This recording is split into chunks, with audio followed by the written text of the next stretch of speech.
hit record. I got nothing, dude. Nothing in the tank. Yeah, we're done today. Yeah. All right. All right. Thanks for I'm listening to going this home. episode. This was nice, but we got to go. All right. Bye. Yeah, see you. Welcome to Hive Scum, the podcast for that beautiful 28 community. I'm Terry at Stone.jaw. I'm Gage at No Clear Coat. I'm Steve at South of Heaven. And I'm Phil at Blood Transfusion. Dude, we're like kind of pros now. We got a crack in there. It's like automated now. We're like we are. Yeah, all Dude, four you're of us good at have cracking a those. nice can of Coke Zero in front of us. Yeah. Oh, it's beautiful. Yeah, this is like the Beautiful sight. assembly line of podcasts. We're just phoning it in. We're coming in. 10:30 in the morning. We came in. We all punched the clock. I wanna- We should get a clock. I want to address we something should. I very, like the sound it makes. very early into this episode. Oh, good. It's been an elephant in the room for quite some time. All right, he's putting us on blast. We're on punishment. Steve, why do you hate that Bulma figurine? Because I broke the stand when it fell off my Every time I display come case. in, it's in the trash. I pull it out. I put it on something else. It's Bulma's broken. getting thrown out. She's looking at me right now. She's sexy. Where is she? Right over Over there. Here, Oh, let me go she get is. it. She's next peeking to at us. Barnyard Commandos. Yeah, we have a Bulma figurine. Bulma rocks. Who are the women of Dragon Ball? There's Chi-Chi, Bulma, Videl, and number 18. Yeah, number 18. That was the one that I was always a big fan of. The android. Oh, yeah. yeah. I That forget. Krillin marries and has a kid with. What is No way. F39 Really? mean? In the storyline? Yeah. What does their kid look like? Bald? No, she Is there has like blonde a- hair. She looks kind of like 18 and Krillin put I bet you together. Krillin's like real like. Is there like Oh my a Blade God. Runner? He has hair. He Krillin shaves does? his head. Does he? Yes. Man, there's a lot of He's a deep little monk. lore. Is there like a Blade Runner-esque Oh. synth, like moral debate like there is in Dragon Ball? No, I they just thi- be fucking. He's just like cool with marrying an android. And just But like, isn't yeah, there- whatever. I think he. There is some android debate in there, though. I think like they get Like they're created. not I think he or uses a something? wish to like. give her organs? I think it might be something like that. Hey guys, listen, we gotta go get these Dragon Balls again. Well, like, why, My Krillin? wife Nobody's needs to be real. yeah, nobody's dead, Krillin. Why do we have to do that? Well, we finally made it. It was Here's like, I I got an idea. Here's a sci-fi question that could probably easily be answered with a Google search. What is the distinction between an android and a cyborg? A cyborg, I believe, is a. Correct me if I'm wrong. A person that has mechanical parts like put onto them. Yeah, right. And an android is a robot. synthetic. Robot that's meant to pass as a human. Yes. yeah, All right. Yeah, I think you're probably correct. yeah. And the androids, I might be wrong, but I'm pretty sure the androids are. They were created from scratch by Dr. Giro, and I believe that they had the ability to have like a moral compass, and they just chose to not use it. And what is this? Is this who's Dragon Dr. Ball? Dre? He is the guy from. He Or was talking about for Dragon Ball. I'm just I'm talking talking about in about science Dragon Ball. fiction. I'm in sorry. general. No, that's cool. I didn't know that either. Man, you know some shit. You were in there. I could be deep. wrong. This could be Steve Facts. Well, hey, listen. I'm rewatching Dragon Ball Z right now, so We said on the Patreon that I've we're always- wrong I've about always everything. so. Wanted to Dragon Ball. I never watched Dragon Ball Z. Was Bulma a driver in the show? I don't No. remember. What this looks like is she's got a whole delivery kind of thing going. in the original Dragon Ball, she was just on a quest to find the Dragon Balls. I can't remember why she wanted them. I didn't, That's like wild. she wanted a wish. I can't remember what it was for. Bulma's just a human. There's like all Just a these human. like crazy people trying to Yeah. get the Dragon Balls. and She's, she's just on her little moped driving Oh, around. that's it. The little moped. I knew she drove something. And then what she finds Goku. They encounter each other somehow. I think she hits him with her vehicle. Yeah, something And like that. He has a Been long Dragon time. Ball, so they start like working together, and she keeps the ongoing bit is her trying to show him her underwear in exchange for the Dragon Ball. Nuh-uh. In the first one in Dragon Ball? yeah. Oh my god. Because he's like a little kid. Yeah. He's just like, oh my goodness. He's like, why would I want to look at your dirty underwear? That's amazing.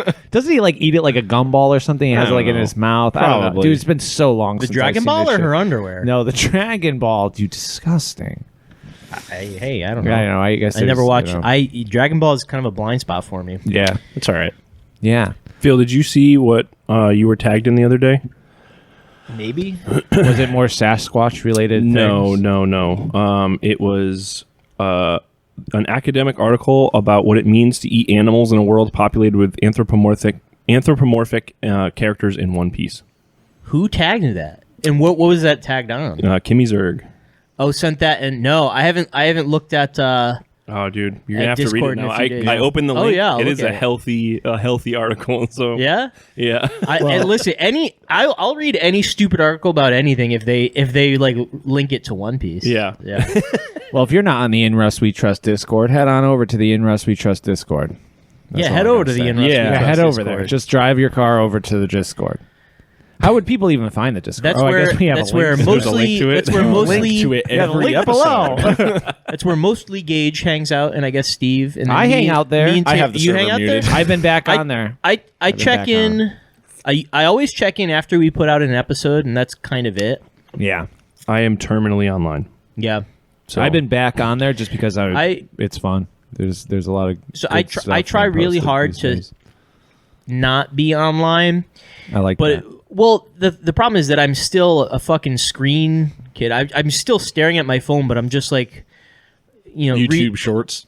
well, not even that. I'm just like looking at a fucking Wikipedia article about like aardvarks. You Yeah. know? Yeah. Gotta stay digesting. Yeah. your Data. next Anything to just like make sure that my mind isn't going to dark wasted. places. Yeah. your next round of the blender bracket is today. Ooh. I did see that. Yeah, you're going up against Mangling Minis. Yep, So. yep, I saw. Ooh. Yeah, Matt, he tagged me. Yeah. Who survived? I won the first round. I got through the first Yep, round you barely. you and Phil. You're up today too. Then Oh, good. I was Yeah. so barely through it. It was like a back and It might forth even be for on- so Yeah, I long. saw. No, I Phil saw. killed me. I in the saw. first one. Yeah. Tanner posted that due to the what do you say? Due to the glacial pace of the yes, bracket, he's just doing all of we're round two doing today, all of it today, which yeah. is good. Yeah. for his. I mean, sake. it's- that's a lot of shit. Which, if no one knows what the blender bracket is, go watch it on YouTube. Yeah. Tanner is a gem. Simso Miniatures Blender Bracket. I'm sure it'll come Yeah. out. Yes. And if you're not subscribed to him, like, do it. He has He good rocks. content. Yeah. The best. Falling off that ledge into the river or something. That's like usually what I show Hurting his people leg, first. yeah. I'm like, yeah, if you want an idea about him, this is him using the water from this river to help with green stuff and having to go there and then just hurting himself. Phil, I love that you're talking into the side of the mic. It's a good look. The side? How do you distinct what's the side and what's the front? The top. The top is where you talk. Oh, you mean because I'm okay. Yeah, okay. that's, there you go. Well, there we go. That's a lot better. Okay, sorry about that. Hello. See? Right there. So, don't they make mics that they record from different directions? Yes. Yeah. That's probably what This is I should. omnidirectional. It's got Yeah, one. I should get a whatever makes it better. Yeah, Well, I forget you what should- the Are they other one's are they called. more expensive? I mean, Yes. that mic I had from how much you think they are? like $3,000, dude? No. Or 110. I mean, one like that I gave to 110 Blerz is did like that. reasonable. Yeah. Yeah. Anyways, Phil, what you been working on? Physically, I'll basically nothing. I painted like a little bit of I did like a little bit of base coating on a Cygor, one of my big Beastman monsters the other day, because I'm kind of back in the saddle on AOS. I've been playing a lot of 4th edition. Yeah. You said it's really good, right? I like it a lot. Yeah, It seems, dude. It seems like Pauly being just able to jump in and kind of figure it out. yeah. His How's your very game first go? game. Oh, it was great. Yeah, I played Pauly Mordheim, Mr. Weirdstone. Had his first game of AOS, and he like I said, he took to it like a fish like water. He lost by 1 point, and really he rolled very badly in a few key moments. Yeah. He was playing And that's- Stormcast. Yep.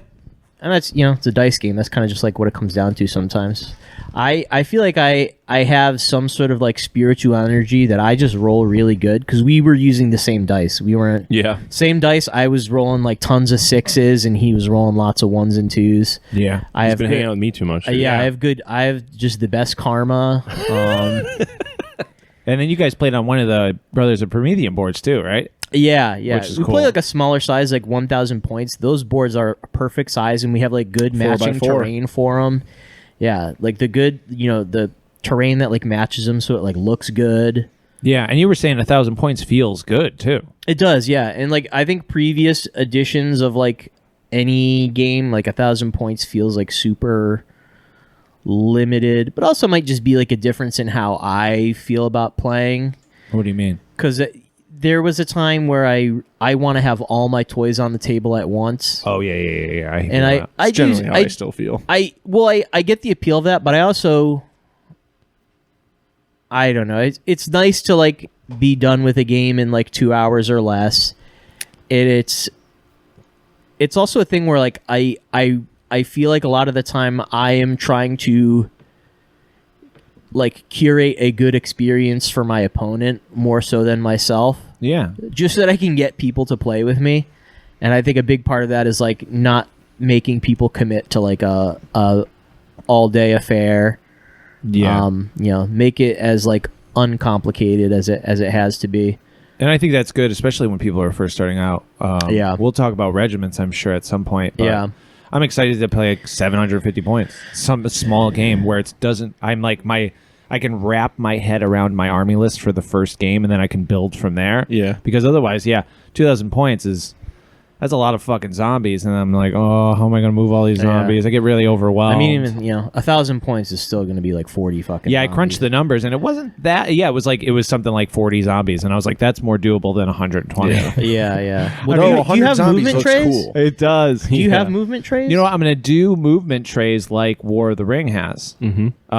And so I have the MDF ones that Gage bought a while ago. And do they fit into that? Nope. And so They suck. I threw them out, dude, because it was just a project I did not want to deal with. Yeah. I was like, I have the same issue with those ones. Yeah. It's just like a fraction of a millimeter too small, and it's like, what am I going to sand sand? mine out. I don't Yep, want to it go sucked. through and sand down every single one. I did it for a couple of them, and I was like, this is going to take so long to get every one of my zombies. I think it's the in way they were these- sealed. in these racks. Because it's like they like expand and contract. Yeah, I mean, being Yeah. in this basement. Yeah, I doesn't mean, help. wood. Wood in general, is definitely like with the humidity Right. is going to change. But the like, War of the Ring trays, it's just like a piece of plastic card or whatever, and then it just has texture on top, and then you just put the models on top of the flat piece of. Yeah. Plastic. It's immersive. They sit on it. You just pick up the whole tray with the 10 Yep. guys. You just move them. I have a like, whole duh. bunch of them that you can just have. Dude, I'm totally down for Yeah. that. Yeah. Because it doesn't matter about size if you're playing No. Age of Sigmar, because it's just literally to move your guys around. Yep. Yeah. As long as I have like the and same amount on each one. Yeah, I mean, you guys know, I love just like the little magnet sheets, like Yeah. they're Yeah. just Yeah. thin Yeah. little. and they look good too. Yeah, because it's it hidden. doesn't. It's hidden, and it doesn't. It does. I don't. It's not another thing for me to like flock and. Yeah, true. And it looks still clean. Like it Yeah, doesn't take yeah. away immersion. But yeah, I lines mean, too as much. far as hobby stuff, that's really all I've been doing. I still have some like servitors that never got painted, but now with like the the BOP event in the rear view, I'm not super concerned with painting them. I definitely will, and if people continue to send me things, I will absolutely still paint them and add It's gonna them to end the up with collection. like a whole like 2,000 point I don't know. Yeah, I mean, at Space this Marine point, Imperial Guard it's army. like there's like 20 something models, more than I needed at all for the event, which I know we'll get into the event. But I used maybe like 4 or 5 of them. Yeah, Yeah, so cool, man. but that's it as far as hobbying. It's been the last couple weeks have been like real fucked from work. As you guys know, but I don't think you guys mentioned it. Last time you recorded, I was gone that day. I might have been able to make it back in time to record, but I fucking got COVID. So Don't worry, we all did. Yeah. I gave COVID everyone rocks. COVID. So I was feeling really shitty, and then I had to work a bunch of makeup days. It's so silly that your job's Yeah. just like, if you're gonna call out, Well- you gotta make up this. Well, but the thing time is, I somewhere. get Next 5 Saturdays. But here's the thing, though. That's just to like make sure all the work gets done that has to be done. I still get get it. paid for the sick days, Oh, okay. and then I also get paid for the extra. So I that's get a bigger paycheck on that's not too when I bad, call yeah. it sick. But yeah, and that on top of this being the busy time of year, it's still very much like all work and no play makes Phil a dull boy. Which I think I said the exact same thing the last time That's all right. we recorded. It's Yeah. funny. Yeah. Yeah. I think it's a humorous thing to say. Yeah, Yes. why I go crazy and chop through the yes. door Yeah. it's with quite an witty. axe. Yeah, If I just because I'm so used to having a giant army, Yeah. the ogres that I have that are Brag painted, much? yeah, could I play 1,000 points with that for Age of at Sigmar? 1,000,000,000%. Yeah, And Yeah. what would I need to play? What do I need to buy at this point? nothing. You don't have 'Cause to all- buy anything? all the Everything's cards free? are online. Absolutely everything you need is free online. Okay, cool. That's all part of the the reason rules. why I'm like, okay, I'm back. I don't Yeah. want to buy another Soulblight book just to use it 3 times. And I will never buy another book. I was just looking at the they showed like a preview on the community site of what's in the new battle tomes, and they were very much focusing on like the lore and the art, and they're like, all the rules are already out, but like They straight up said there's not going to be any point values in the book.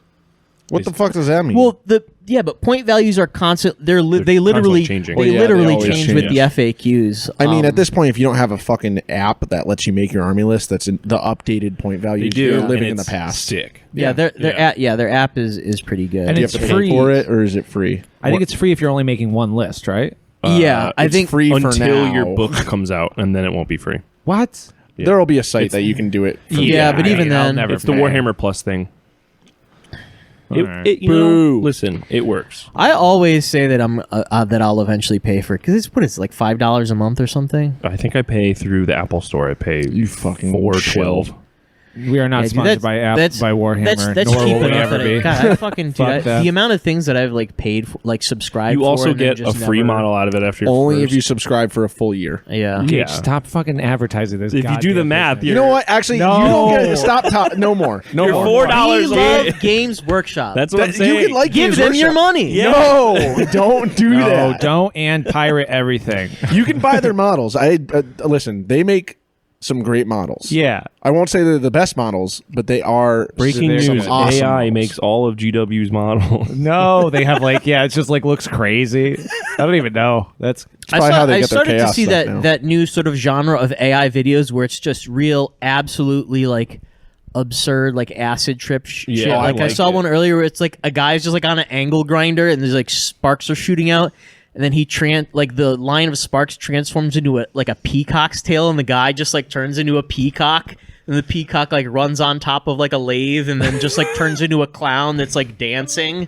I like And then that. That yeah, sounds it's And so then cool. just like Yeah. and just like sparks are shooting out of the clown's feet, and then he just turns into a spaceship and shoots it into like I the really sky. like the Vin and this is all Diesel just one. like just AI generated nonsense. The Vin Diesel one where he's sucking off the gas pump. Oh and, yeah, that's really. Oh, I he's haven't seen drinking that. the gasoline. drinking gas. That's a good one. I have not seen that. I would like to see that. Yeah, that sounds really Please send good. it to me. It's pretty cool. Dude, we're also not sponsored by AI Or Vin Diesel. or Vin Diesel. Although we Yeah, would I mean, like I to am. be sponsored I know by it's Vin. like it's kind of just like a totally like rot thing at this point. But I am genuinely scared of what AI is going to do in the future. Not even like like in the Matrix sense that I'm scared of like what The Terminator. of AI taking over. The sort of like governance of everything. It's more just like information. Like how it's already so hard to like parse what is real and what's not. Yeah. Having easily like replicatable like people's voices and like visuals and stuff. Yeah. For, like, I think they're already like. I saw something, and this could be misinformation or fake or whatever, but it was something about how like AI is already like. There's so many companies that have already shut down doing their AI work because it's just not profiting. Like there's no money in it, I hope and that's they're true. not seeing money from it, so they're already turning down shop. Because of AI is like not working out. Yeah, it's just not bringing in money. So Yeah. it's like, why are we gonna? Put Well, money into Did this? you send that to me? Is that why you just made eye contact? with Maybe. me? I don't know. Like, I just worry that it's going to like homogenize culture to the degree where it's just like everything is so fucking boring. But then that opens up the world for freaks like us who are like, oh, make everything yourself. Your stick figure drawing is better than AI art. Like all this shit. It's like, Oh my god. Oh yeah, this video is cool. is this the Vin Is there Diesel sound? video? I can't remember if there's sound. Gotta be. Put it up to the mic if there is. Oh, we're gonna. This video is gonna get pulled. Who cares? Also, Oh, I also no. like the fact that Oh, the AI no. generated Vin Diesel doesn't look like Vin Diesel at all either. It's cool. He looks like he has like microcephaly. Oh my god. What is this? Can they just find this on YouTube if they look it up? Yes. Yeah, just look Oh, up Vin man. Diesel drinking diesel AI 2024. This is amazing. All right, I like AI now. Back in. I think it's cool. Hey, if shit like this is getting made, I'm like, all right, I guess I'll giggle at it. No, I'm just fucking around. All right, I'm gonna send that video to everyone I've ever met now. As a person who, though, like, just like I like rawer shit anyways. Raw XD, raw shit. XD. I just like shit that looks handmade anyways, and shit that has a lot of texture and things that look like they were made by your freaking hands. Like, I feel like if culture gets so homogenized with like digitally made AI bullshit, it will just make the work that we're doing more important. Yes. And it's like, yeah, sure, go ahead. Like, freaking befriend your AI overlords. Like, I'll be here. I'll be from Demolition Man, I'll be the guys living in the fucking sewer who come up to like, eating rat burgers, who come up to like rob your Taco Bell. Right. Dude, I'll do that all day, man. Anyways, that's enough about AI. Have you been working towards that society? Yeah, I've been digging a hole in my garage underneath. Nice. I'm trying to connect to the road I had to put the phone down. What else have you been working on? Fuck. Yeah, Terry, what are you doing? I started specifically over there so I could move this way. So I've got a 3-tiered production plan going now. Yeah. The first production that I'm working on is War Master. Yeah. Gage has been printing me a lot of models for War Master, and so my goal is to put them on bases. I've been cutting up plasticard, little 20 by 40 millimeter bases, put all of these models on plasticard, base them, prime them all, and then I'm going to start playing with them primed, because I get in my head that I'm like, it would be so nice to have a beautifully painted army, but then I lose the motivation of painting them while I'm painting them. I lose the motivation to play while I paint them. And then I finish painting them and I go, now I want to play this other game. Yeah. And I've noticed that about myself. So it's like I'm right there with you. And I enjoy painting slowly. Like, I don't want to, like, I learned my lesson from the rats, which I'll get into. That's my second thing I've been working on. Like, I was flying too close to the sun when it came to speed painting. I was like, this is going to be sick. Like, having a whole army in 24 hours. Like, I'm some YouTuber or some shit. And I realized that it's like drains my fucking and then I don't want to paint because I'm like, I don't want to fucking do another rat the same way I did rats for the last week, dude. I'm going to freaking lose my mind. And having shit just primed and then playing with it, even though to me it feels like I could paint all these things, it's like better for me to enjoy the game and then paint because I'm enjoying the game, rather than losing and not wanting to play the game because I feel like I have to grind this shit out. Do you think you have that mentality because we as like a gaming group move fast between games? Or do you think it's just how like the natural progression of like your interest would go? You know what I mean? Like, because like me who struggles with attention on anything, us playing a game and then the next week we're already playing a different game. I haven't even picked a base color yet for what I would do on that first game. Yeah. That was a struggle for me, which is kind of why I'm like... Was or is? Was. Because now I have the mentality of I'm not going to do games that I have a remote interest in. I will play the game, and if I want to keep going, then I will I will sit down and go do it. Which and I is think why that's where I want to go with it. Because it's not like I'm not excited for other games. That's part of the problem, is it's like, I want to play all of these games, and so then I go, oh shit, dude, I would love to paint up an army to play this game, and then I'm already stoked on that project that like the interest wanes because I'm not playing the first game. Right. And then the painting wanes because I'm not playing the game at all. Right. And then I'm already on to the other game, and I'm thinking about that game, so I start this army. Not that I have like a bunch of unfinished projects or anything like that, but I would prefer, dude, like my Skaven shit. Anyways, that's the second thing is I've been working on for regiments, like a Skaven army. And I talked about that before. I talked about how I was just like, dude, speed painting is such a slog. I don't want to freaking do it anymore, and I'm not enjoying it. Plus, everything felt like it had no personality. Right. Like, I was trying to texture them and make them look cool, and I think that they did look cool, but they lost, like, there was no story. I was just like, I'm painting up things so I can put it on the table. Yeah. And it wasn't, I didn't enjoy that. And now each block of rats has their, like, there's like I have a whole block that their whole thing is tunneling, because there's like a tunnel ambush thing that you can take for Skaven. So this group, their leader has this shovel, and he's got 3 arms because it's a Matty Knuckles print. So he's like the best tunneler that they have. And then as a unit filler, I used DOS clay to create this like hole coming out of the ground, and there's like a little skaven coming out of the hole with a knife, and it's like I made it look sick, and the rest of them are just the skaven that I made before. Right. But now it's like this thing feels cool, and Yeah. I can't wait to get that on the table. It's not just a block of like guys who all look the same. I don't want to, hype us up or blow smoke up our own ass here, but the fact that as a person presenting information through a podcast saying paint slower because there needs to be more story compared to everything else that is out there is so uniquely Hive Scum, I feel like. I mean, yeah. Where everyone else is like, paint as fast as you can, get them on the table, play games, and you're like... I understand that side of it too, because Yeah, it's like well, through the games you that's- can also Yeah, come up yeah. with lore. Also, Yeah, playing the game with painted models feels Yes. Yes. playing Totally. with plastic, like gray plastic or prime models on the table. Sure, when you have Yeah. a fully painted army, it is Oh, a different experience. yeah. Of course. I think that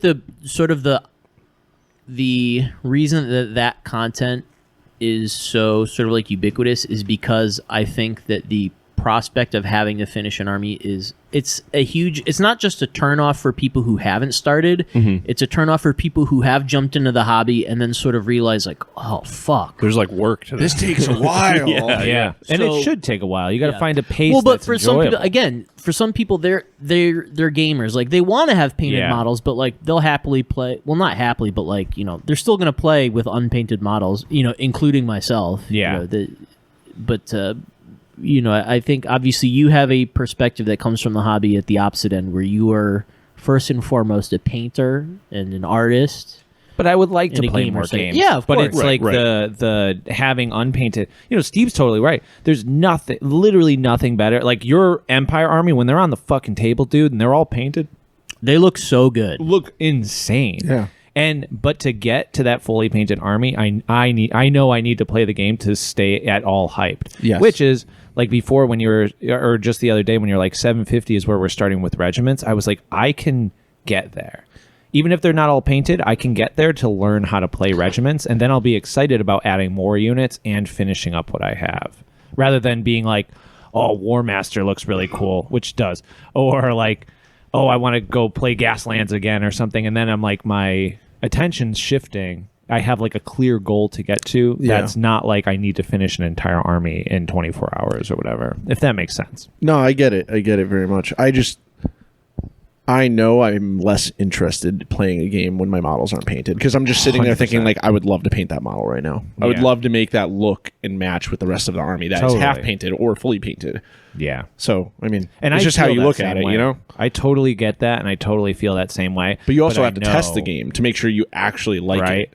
Exactly. That's true too. And like learn how to play and like learn the ropes and learn what units like you'd be like, well, this fucking sucks. Like This unit sucks, and I just painted it. And Yeah. I spent 2 days painting it. Yeah. That sucks. And I'm like, oh, okay, cool. I guess I'll like move on and scrap this or try and turn it into something else. So there's that. There is something else there that I just can't remember. So you had the 3 projects. You did the cards. War Master. Oh, so yeah, I've been collaging these cards. So the proxy is it really called Proxy Palooza? Proxy Palooza. Dude, Proxy Palooza is. And now I'm who so started excited. Proxy Palooza? It's Dallin and Dom. Yep. Dom was like the original proxier, though, I Yes, would say. yeah, Like, yes. out of anybody, he was the first person I really saw doing, like, cool collage stuff. Yeah. So that's the Wizard Dom. The Wizard. And then it's White Tiger Tablecraft, so they're doing this together. And it's a cool little program that they're doing. I've been stoked on doing like a fully collaged EDH deck for a while now, like before Proxy Palooza. Yeah. I mean, I was there first. No, but I can attest to that. this was like fully, I was like, okay, great. Now I have a kind of a reason to start. Yeah.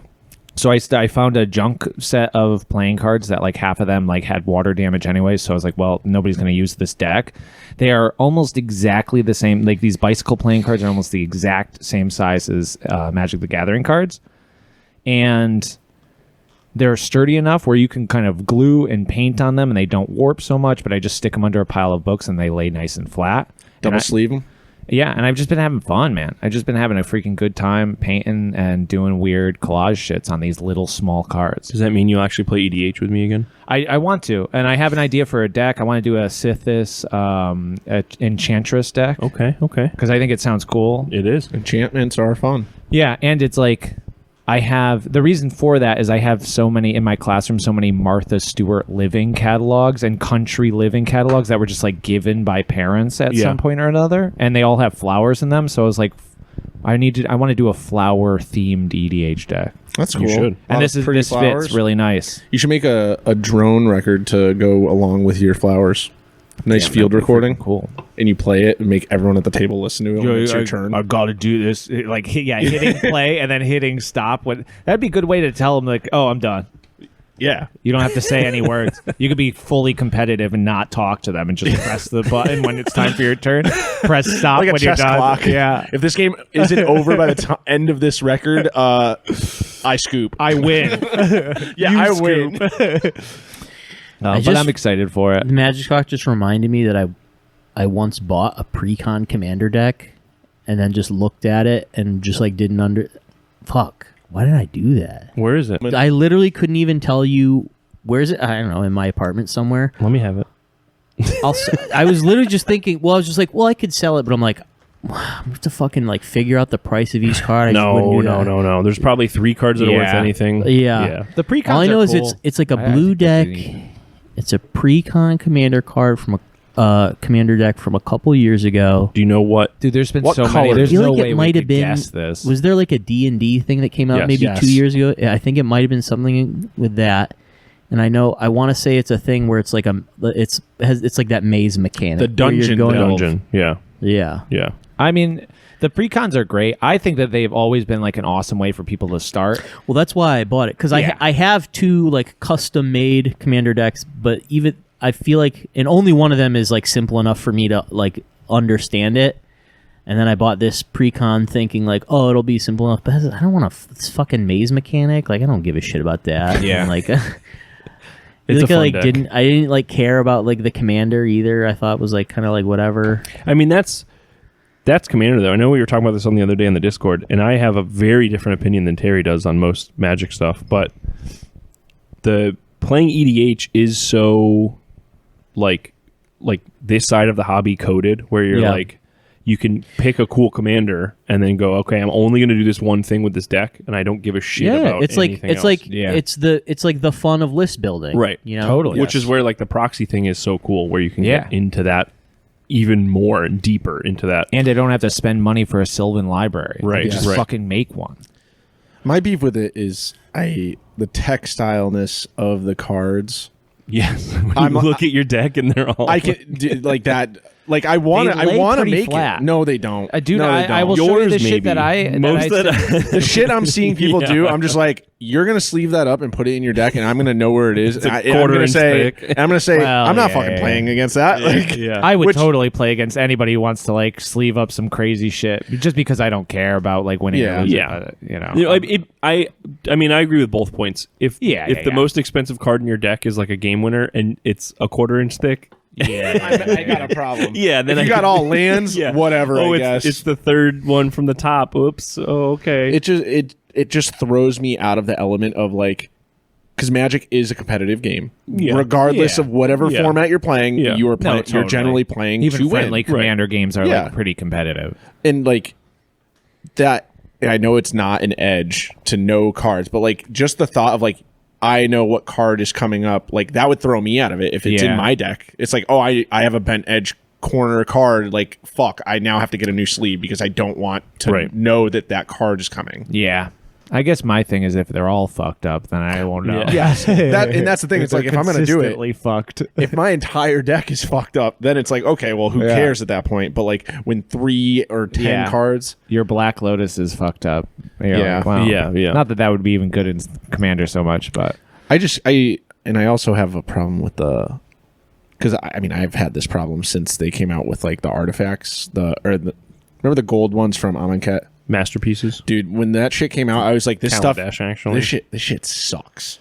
Like, I do not like the insane over the top full art stuff like that. I just Kind of bought one the bothers other me. day. That's fine. People have different. Yeah, yeah. They like what they like, but like when I see another version that someone just made and then there's no text on it, it just says the name of the card. Yeah. I'm just like, yeah, I don't want to play against that. I get that. I do also understand that, and I was never. I hated that didn't hate, but I disliked that they moved away from everything looking identical. Yes. And they moved towards like, oh, people like freaking borderless. Oh, people like textless Yeah, shit. Oh, yeah. we're just gonna have full art like Jace as an anime character. But and that's even gonna- commons and uncommons, Yeah. and everything now, and it's like it doesn't have that look of a Magic card anymore. Totally. And that's just a personal preference, but and it waters down a lot of the like what makes things special too, where Yes. it's like, yeah, this is. This looks like a normal mountain, but it's a Mount Fuji mountain. And it's like, is that's sick. interesting and neat. And it's not like watered down by like, here's my artist sketch, whatever, Jace the Mind Sculptor, because is the only thing I can think of.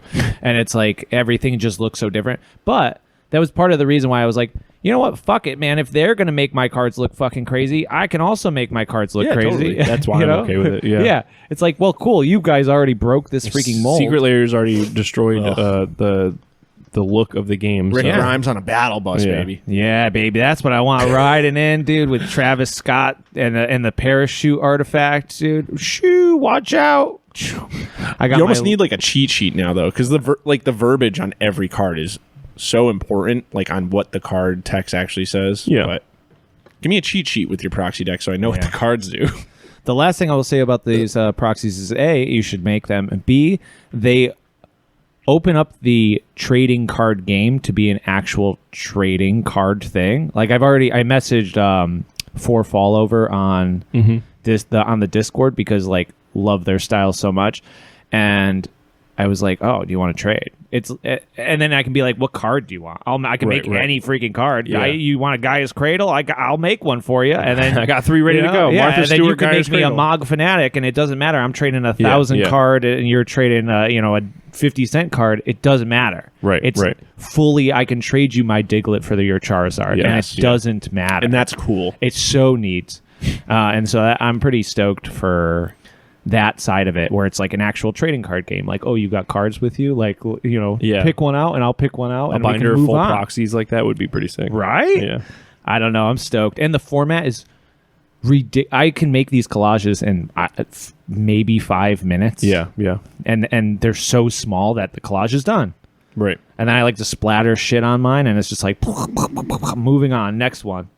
And then if you fuck up one, dude, it doesn't fucking matter. Yeah. Yeah. It's amazing, dude. You know what I'm you do? having so much fun with this. Lay out a big sheet with all the cards on it and make one big collage. And then cut Ooh. up the whole thing so all your cards go together. It's not a bad idea Be pretty because you could cool. just like layer paper all over these, and then when you flip it over, it'll still have the card backs, and you could just kind of easily cut Yeah. them out. That's a cool idea. I might try that this You know? week just to see what it's like. 100 cards.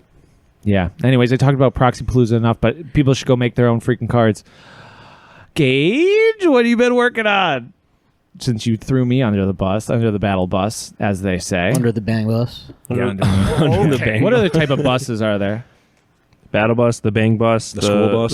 Yeah, Short school bus. City short bus. Short Double bus. decker bus. double deckers. Bust it down, Tatiana. Oh yeah, there we go. That guy that The makes Venga busing Boys videos. on Oh, the party the bus. party or- bus. Yeah. a party bus in general. Yep. Tour bus. Yep. Bus. Bus boy. Bus boy. Yeah. This should be bussin'. Yes.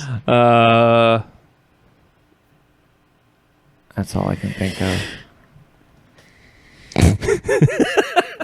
I don't know. The listeners, chime in if you can think of any more bus things. Yeah. I don't know where we were Did talking you say about. Magic School Bus? Oh, that's a dude. perfect one. Nice ending, Phil. So what were we talking about buses for? You've been working on a bus? No, I have not been.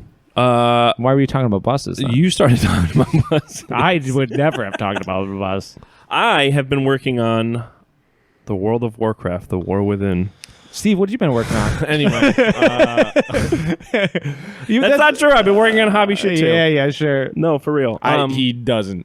Yeah, I don't think see you do. I see him on Discord. He's No, on no, World of no, no, Warcraft. no. What are you at, like 65 hours already? It's more than that. But I am fighting for my life to not subscribe. dude, and it's fucked because I'm getting everybody back in, dude. I'm not going to dox them, but I like that Brad's standing against it. Yeah, He's dude. resisting it. I'm like, thank God somebody is resisting I this. thought I saw freaking- Brad say that he was in. I got a whole dungeon team No. out of just our Kit Bash friends now, so don't even worry about it, dude. We're getting everybody. So Phil, you're not far along. But besides that, during queues and stuff, I'm literally just painting orcs. Well, that's Just a good black idea. orcs. Just keep it right next to me. Yesterday, I cleaned half of my basement. I don't know where I got half of like a bit slot. I don't know where all of this shit came from, but I've been just cleaning shit out. When we had the BOP thing, I got rid of like probably like 80 sprues. People just kept coming up with shit, and I was like, just take it. I had a sign that said offer me something, and then I just gave all of it away. Yeah. Grows like moss, man. It just keeps freaking building. And I'm like, I don't even remember what the projects were for. Like there was, I think, literally one sprue that I was like, oh, I actually remember that project, but you could still have it.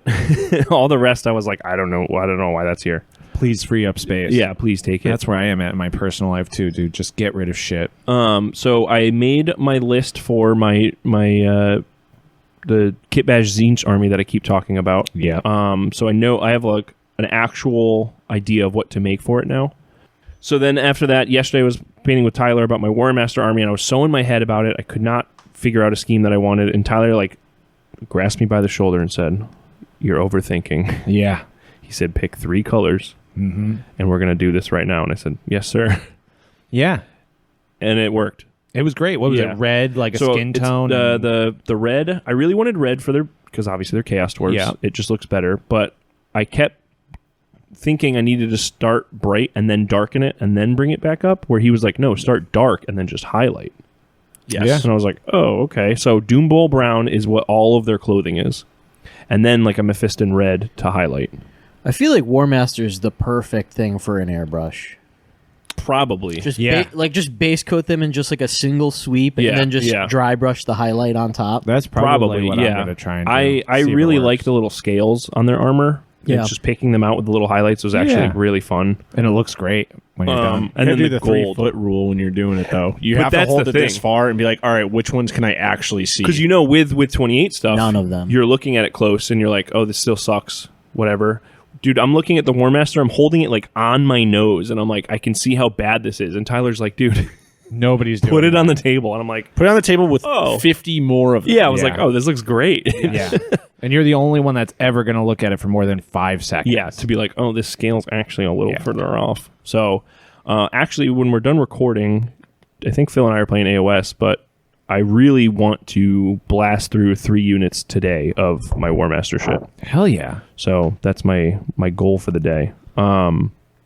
Besides that, though, it's been a lot of hobby adjacent shit of just like, I bought a bunch of containers to organize projects, so that way when I am done with it, when my attention span inevitably wanes, I'll just put it back in the bin, and then Dude, and put a label on that shit, and then you can just pull that off. rather the than shelf just when you're grabbing done. my little piles that are on my desk Yeah. and then kind of moving it over, and then they kind of all just become one amalgam of bullshit. Are you going RUBs? Really useful No, boxes? no. Yeah, I no was wondering No about it. RUBs. I've got the HF fucking organizers. Harbor Freight shit? Yeah, you Oh, know what I'm shit. talking about? What, the little pull ones or like a shoebox size? The little pull ones. See, I would almost But like they maybe make go they make bigger shoebox ones. size No, they make the little bigger ones. So they're like Oh, that's yeah, what- that's what I- yeah. yeah, like a I see what you mean. Yeah. yeah. So Totally. That way you can put a squad or something in there. Yeah. Dude, it's great to just get it away for a little bit because it's like a lot of times you don't need that shit staring you in the face Well- and being like, I don't want to paint anything because I forgot about these guys and I really That's the should do thing. these It's the guys pressure before I of do just these like, guys. oh man, I really want Yeah. to paint, but it was like, no, I want to work on an endless spell right Yeah. now. Push all this shit to the side. Yeah, painting should be fun, motherfuckers. Yeah. Have a good time. And that's the thing. It was like, I just need to get this out of my own head and then do it. So, that's mostly been it. Yeah. Oh, I should also say I'm playing Dark Elves for War Master. I don't think I said that. And you're playing Chaos Sword. Evil. Chaos, yes. You're evil. And then is Tyler? Tyler's playing War Master. He's doing probably doing undead. humans. Oh, humans. Oh no, he That's has kinda all undead. he has just undead. does humans and undead and everything, kind of. He's all undead. He's a got classic, man. Billion skeletons. He's Yeah. a classic, man. I was looking at Yeah. him yesterday. It was very sick. Yeah. I mean, he's also a freak with like highlighting the fucking He socks paints and- everything. Yeah, It's yeah. crazy. What's Pauly doing? Pauly's doing just Chaos Warriors. Oh, of course. Yeah, Naturally. definitely. Yeah, I would love, like, dude, the elves, like high elves, look so That's what I Yeah, would. they're If very I sick. could, if I could get some, I would like to just paint them. I don't know. I If know a even- guy Yeah, who will do army for you. yeah. He's a great dude. You sure he's such a- not really far behind? And Well, it does take him a while. Yeah. Then you got to be patient. Listen, but, you ran out of resin a fucking year ago. No one's paid me for any of this labor. You guys can take it whenever you want. Oh, I know. Listen, I'm not. I think it's great that you're doing it. Nobody prints like Bridgman, according to Pauly Mordheim. So it's worth the wait for free models. It's worth. I the will wait. say, Steve, you had a War Master army before any of us. That's I know. true. And then no one wanted to play. And then you threw it all in the trash. I did Oh, throw it takes all in the us a trash. while. I literally threw it in the trash. Most of it, yeah. And then you gave Kate the rest. Yeah, You know, because that wood elf army you had? I had a fuck ton of wood elves, and Yeah. the leader I on a remember. forest dragon snapped on the wing, and resin is like once it snaps like that, you're not fucking fixing The it. resin I use, yeah. And it, once that dragon broke after being fully painted, I was like, I'm not fucking doing this. And I threw it all Yeah, in that's the garbage. defeating for sure. The Is there like a more expensive, like very durable resin? yes. And does the it thing is, print as well? I bought so much resin in bulk. I didn't want to mix.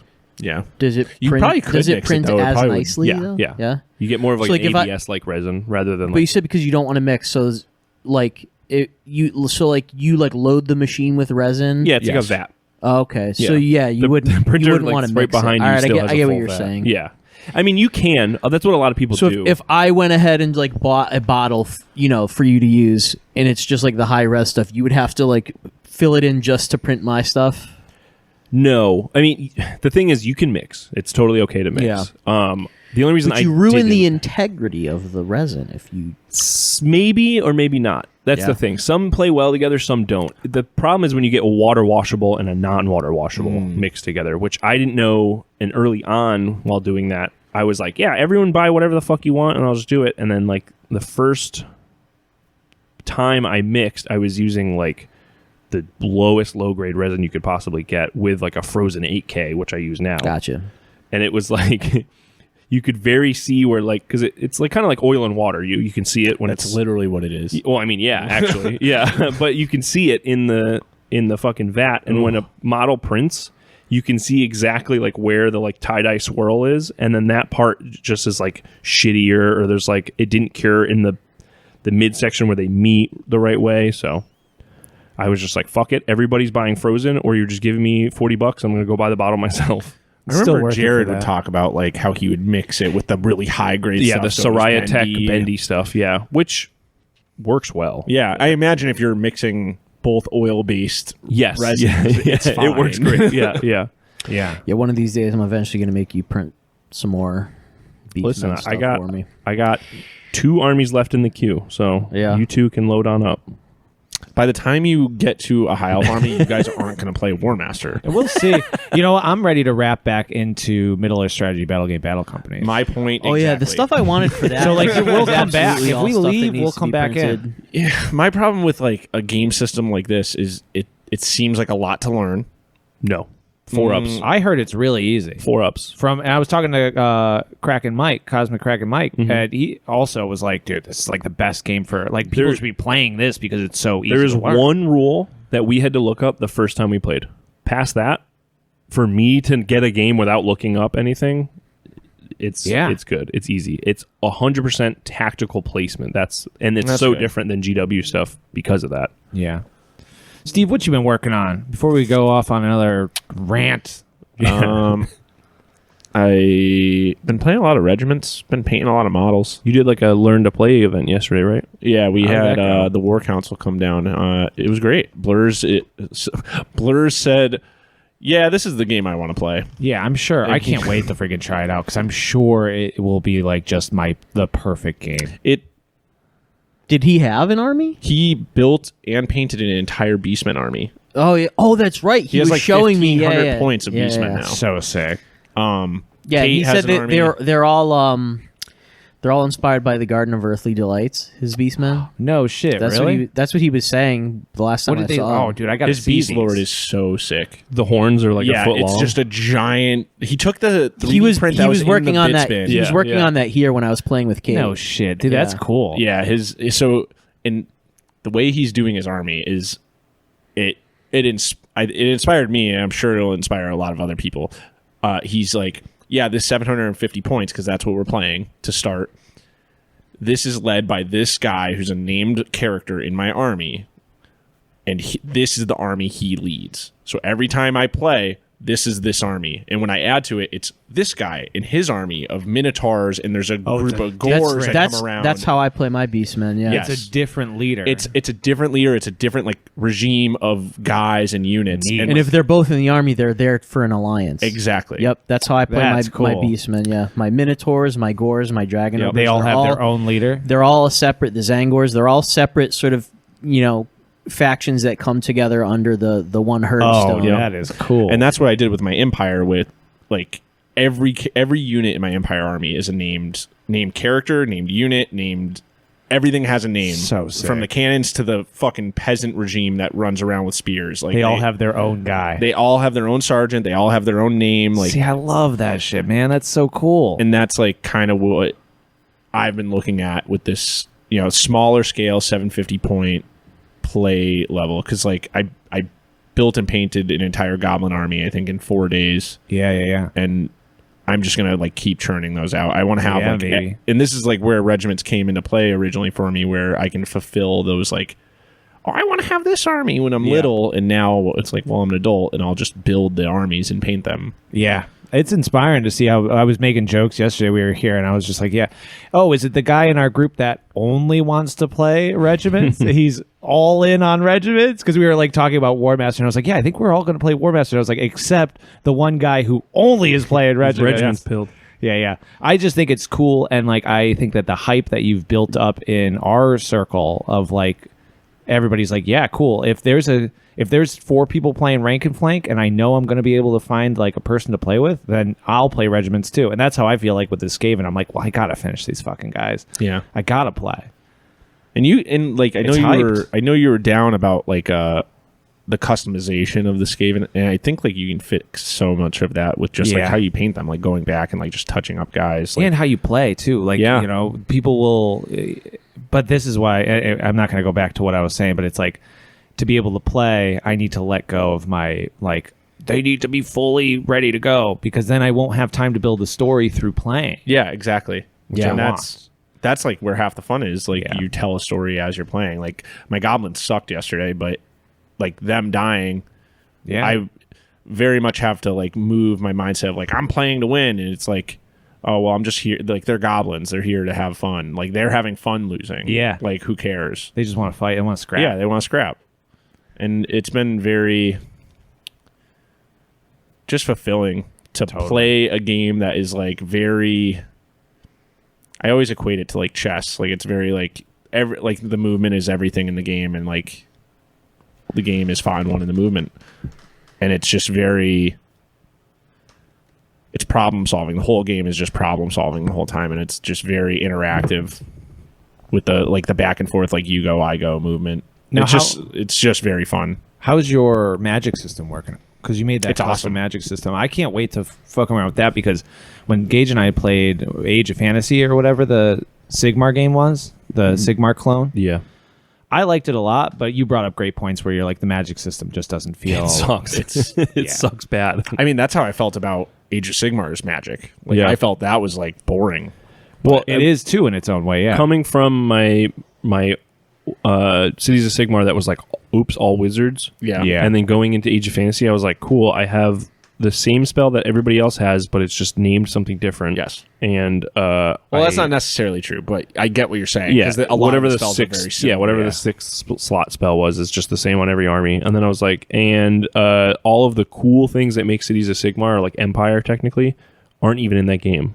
And I was like, yeah, I'll give it a year, and Steve will already have a fucking published book about the magic system being Not better. even. So Didn't even have to I was wait gonna that say, 4 months maybe. Yeah. Now, where can people find that? No. No, it's just No. for. It's if you- just in the War Council. You come and hang out, and you can. See it. I would like to like put it out like as like a print book and just Yeah. like huck it at like events and stuff. Yeah. I'll probably put out a PDF at some point that people can download. Yeah. It's I just took the old world like 6th edition fantasy battle magic and I just like converted it to regiments. Dude. And I did like that. I'm so stoked for. because I played goblins yesterday, so I used like the orcs and goblins magic lore, and there's like a foot of gork spell. So like you do your, you roll, you cast, You goes summon a off. big green foot. Yeah, it smashes a unit, but then you roll a dice, and there's a chart, and it's like 1 to 2, or 5 and 6. You do the spell again. You pick another target, it happens again. 3 and 4. The spell fizzles, nothing happens, like the spell ends. So, whatever, you did it once, it ends. Yeah. Or you could do it again and keep going. It could chain and you could keep stopping units. Oh, hell yes. But 1 and 2, your opponent picks one of your units and does the spell to you. So it went off, and I played Ian with it, and it went off, and it did a lot of fucked up stuff. But then I rolled the 1, and Ian got to pick something. He's like, I thought this spell was really unfair, and now that I'm doing it, I'm like, this is the coolest thing. Yeah. And he's on the other end of it. So Steve, it was you're very so fun. freaking cool, man. That's so sick. I can't wait to freaking game, dude. Now you got me all. I want to go paint rats. Yeah, I mean it's the most fun I've had wargaming in a long time. I can is tell. playing regiments. And watching you play that 5-person game on that Friday before the BOP event, Yeah, everybody's shit looked so cool. yeah. Almost everything was painted. Like it. Yep. Yeah, it's cool. It motivates me to paint models. It's cool to see other people wanting to play. Like we have a group chat, and there's like 10 of us in it now, just from the War Council, that everyone's ready to play. We're gonna do the slow grow campaign, 750 points. We'll probably play it until winter, and then we're gonna move to like maybe a map campaign. Yeah, hell yeah. No, that's really cool. Who played the 5? It was Ian, Doomanap the Atom, And Brad. Maggot Ian, and Brad. So they were on one side, and then me and Renzo were the other side. So yeah, Yeah. sick. 4,500 points aside. It was wild. That's fucking cool. It was very cool. So you've been working on the goblins. You've been working on anything else, I started a vampire count army. dude? Hell yeah. It's all planned. It's sitting on my desk waiting to get painted. Fuck yeah. I traded Cole for an OG like Von Karstein and like another vampire count, like old metal one, which he forgot to take the thing I traded him, but I'm gonna mail it out to him soon. Shout out Colts for 28. Yeah, Look them up. yeah. That's pretty much all I'm doing. Yeah, baby. Just Well, painting models. speaking of the BOP event, the Brothers of Promethium event, finally it's in the rearview mirror. Finally. And it feels really good. And thanks, Steve, for doing a lot of work for Oh. it. You know what I mean? Like, it's like out of all of us, building wise, planning wise, getting shit to the printer, making sure everything was ready like day of, and like, a lot of logistical plus like building and shit. Like, dude, I mean, we all had a hand here or there. Like, Gage is really responsible for a lot of the Gasland stuff that happened, but like, dude, you were fucking grinding it out, man. And so thanks for that. Yeah. It's when I get an idea in my head, I generally just have to like if we're doing it, it's like I'm just gonna do it. Yeah, Just you're gonna go. possessed. Like I can't be like, yeah, I'll just deal with it later. Like it's like, no, I'm gonna try and figure out every aspect that I can before the time comes, and it's like it consumes me and it kind of sucks, but it's like the only way I can do it. Yeah, but like a lot of these events, like they might happen. I'm sure they would happen even if you weren't that type of person, but being able to be like, no, this is the date we're doing it, and then it's just like, oh no, Steve, the event's in 2 weeks and the bird isn't even painted yet, and then you're like, don't worry, I'll get there, and then it gets done and it looks freaking great, and then there's smoke effects and there's lighting and there's all this stuff from Dylan and everybody, but it's like, it's crazy. It's just it's like that event came out so nice. And Yeah. It looked so good. And I think without you to maybe drive it to the edge, I know I would have gotten like stuck in weeds if I was trying to get it done. And you have a good way of kind of bowling through it and being like, fuck it. We'll make it work. Yeah, I genuinely like. It would have happened no matter what. Yeah. Like it would. I just like. It's the very bull. Like I'm just gonna Yeah, which is head important. to wall. Like this is gonna happen, and I'm gonna make sure it happens. Yeah. And, you can't think of everything. Like we can't figure out every logistic that Yeah. has to be figured out. And that's role playing, baby, too. It's like Yeah. part of it is improv. Part of it is figuring out, like, on the spot, like, what are we going to do? yeah. I mean, that's also the beauty of the group chat is when there are moments where it's like you have to sleep or other shit. It was like Terry and I came in and we were like, all right, we're just going to make boards Yeah, or like whatever we can do to help supplement this. totally. And it's like, I don't know. It's just great. And the event went great. Everything went fairly smoothly. Yeah. There's like one or two hiccups that I could think of in that, like, because I know we took a minute to like think about, like, reflect on it, the good, the bad, and the ugly about it. But And that's kind of the topic for today is reflecting and looking back and being like, I mean, we talk about this with Nemo, we talk about this with other things, but like, how can you do it in your own local scene, but also like, in general, what I thought it was Blunder Bracket. I'm what sorry. we could change and what we could do. What are all these things you're flashing at me? Well, I prepared asking the community what questions there should be for this event. Wiping my brow. Was it questions directly God. correlated to the event, or Yes. are there random questions as well? No. I'm sure there are random questions as Well, well. there's but a couple, Gage but- will do his best to Yeah, cut I'll out the cut like, through those. what's your favorite Dr. Pepper soda? Yeah. Diet. So I would say, the number one question that we got from, there's 85 responses here, so I am only Well, going to we pick the don't good have ones. to do Yeah, 85. Don't worry. This won't be a 12-hour Let's episode. pick 3.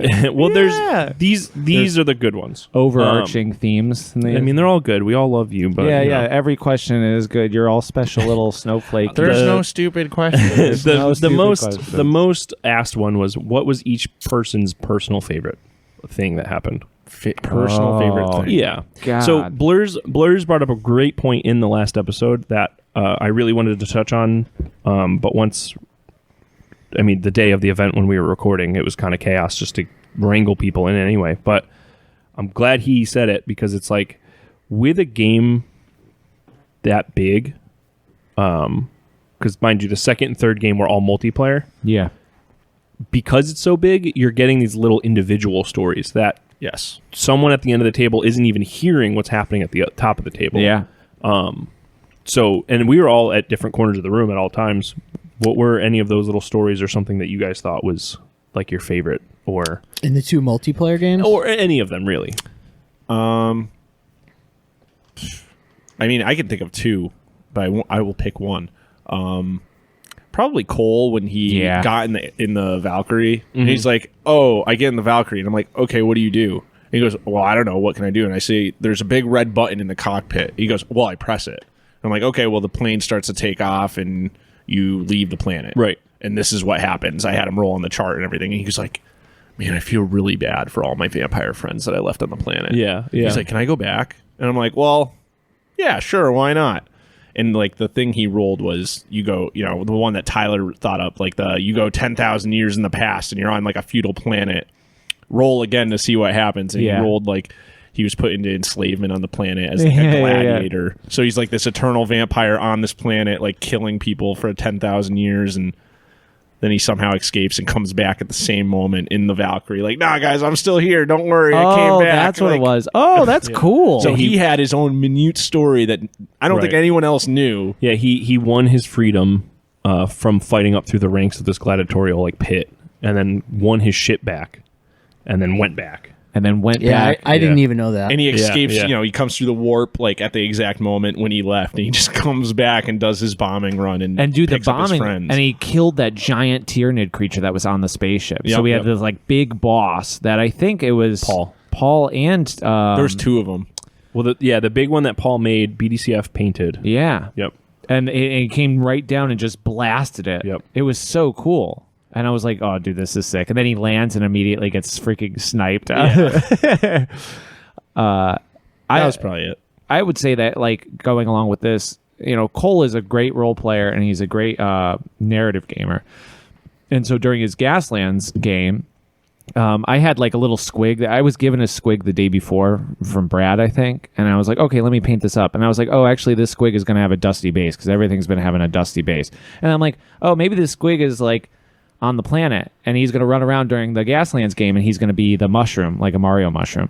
And so Cole saw it and was just like went right for it. Was like, I don't know what this thing is going to do, but I'm going to hit this thing. And so he runs it over, and I was like, okay, now instead of 2 templates, like to make an extra long one, you get 3 templates, and it could be like any template, and you can reuse one of your templates. So he boosted on ahead, and then I just had the squig come out like further along on the thing, and he like navigated his way towards that. Right. But before he even got there, Blerz's giant oil rig, orc-driven oil rig is coming down, and Cole's trying to avoid this. But instead of avoiding it, he goes, you think I can, like, launch my vehicle up onto the land on oil the rig? platform, yeah. And I was just like, Cole, of course you can do that. And so I don't know what he did. He jumped up onto the oil rig. So his model was actually on Blerz's model. Like, you know, keep in mind Blerz's model is huge. It's a piece of scenery in itself. But his model fits on that, and then it's driving forward, or you know, towards the finish line as Blerz is driving away, and sort of just they leave each other, and he jumps off of Blerz's giant oil rig back onto the playing field. Very action movie sequence. Sam is coming along with all of the smoke now that the oil rig is starting to like clunk, clunk, clunk, clunk, clunk, like break down, and so there's smoke trailing. Cole flies through this smoke and then hits another squig and then starts going even faster, only to get blown up by like a giant plasma cannon from somebody way behind him who's just like, oh, I'm shooting for that guy that I see on the horizon. Right. It was just like so cinematic and sick. And I was like, I told Cole, I think even during the pod, I was like, you had the most cinematic ass day. Yeah. So many moments that were like game changing for people who want to add more role playing elements. That barge was probably my second choice. Just the cinematic fight scenes going on it with NPCs that were meant to fight the people driving their vehicles, but it turned into, we're just going to fight each other on this and play our own game. Yeah. A mini game existing in the larger game of Gaslands. Right. Yeah. It got to the point where the NPCs realized we're not even going to make it to the point of stopping the players when they come up the racetrack. So the NPCs kind of all were like, can we just fight each other? And we're like, yeah, of course. Oh, it was so sick. I really enjoyed when Armageddon Bound Joe was originally part of, I think he was originally part of the treaty to get on Cole's ship, and then he wasn't. And then so he was like, I'm gonna blow this thing up. I'm like, all right, do you have any explosives or anything like in your weapons profile that would do that? He goes, no.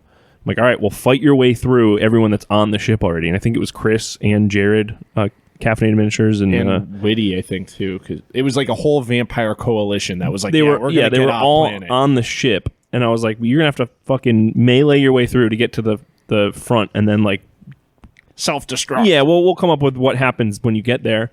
So I think him and Jared both rolled and missed. So then Joe's like, all right, cool. I kind of just like awkwardly stand here, and Jared goes, well, you could still just join us. And then Joe's like, okay. So I envision them like fist fighting when they get onto the plane, and then kind of look at each other and like, nah, we're cool actually. Like a punch that doesn't really hurt. Yeah. They both just hit each other and like, now we're boys actually. And then on the other side, the other ship, Enzo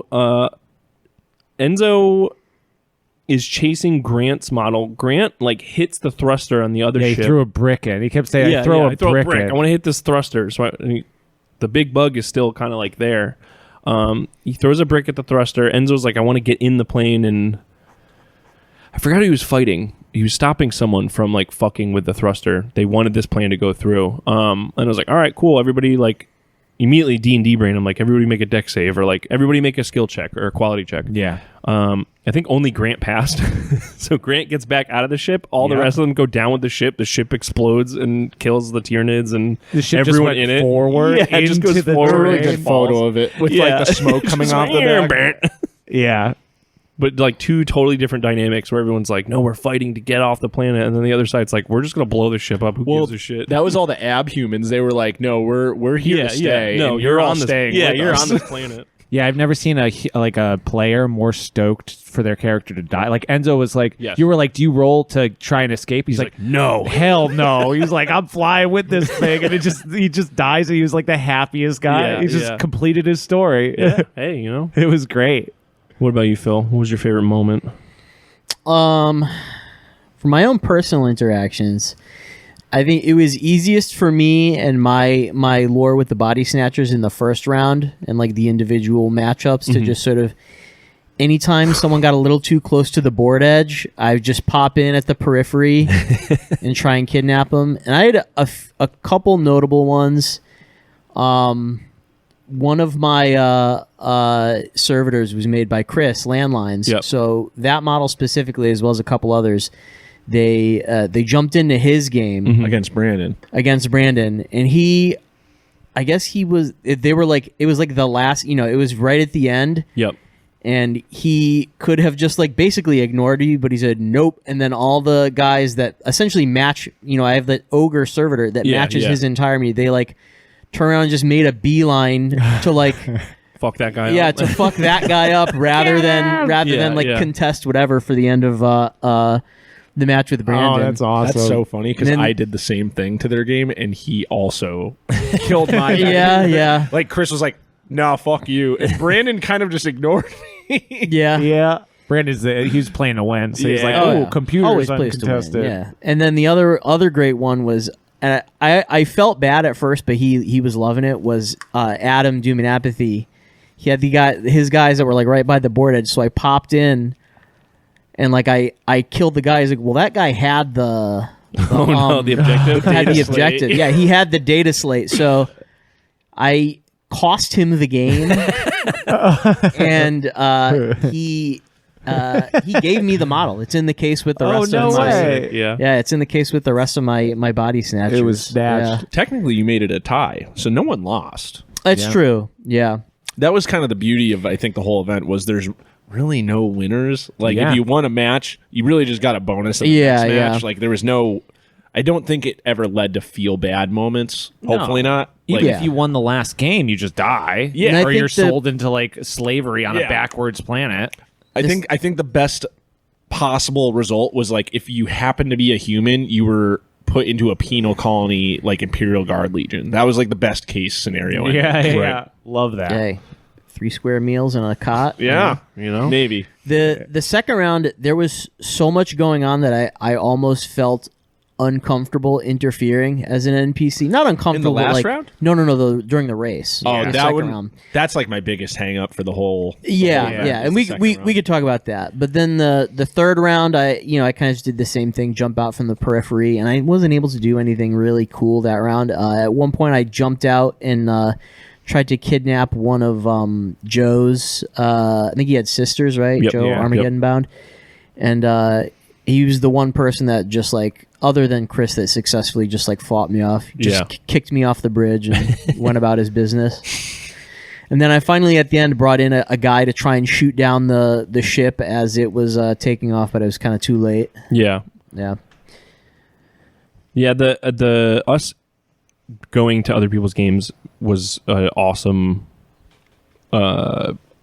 way that we could still present like the quote unquote canon of like this whole thing. Yeah. Of all of us, like In lore. in lore events Yeah. that were happening. lore. My lord is important. Kate and Bryce were playing a game, and I was meaning to get over there, but then like someone pulled me away for something, and then I kind of forgot about it and came back again, and I was like, all right, it's the top of the round, cool.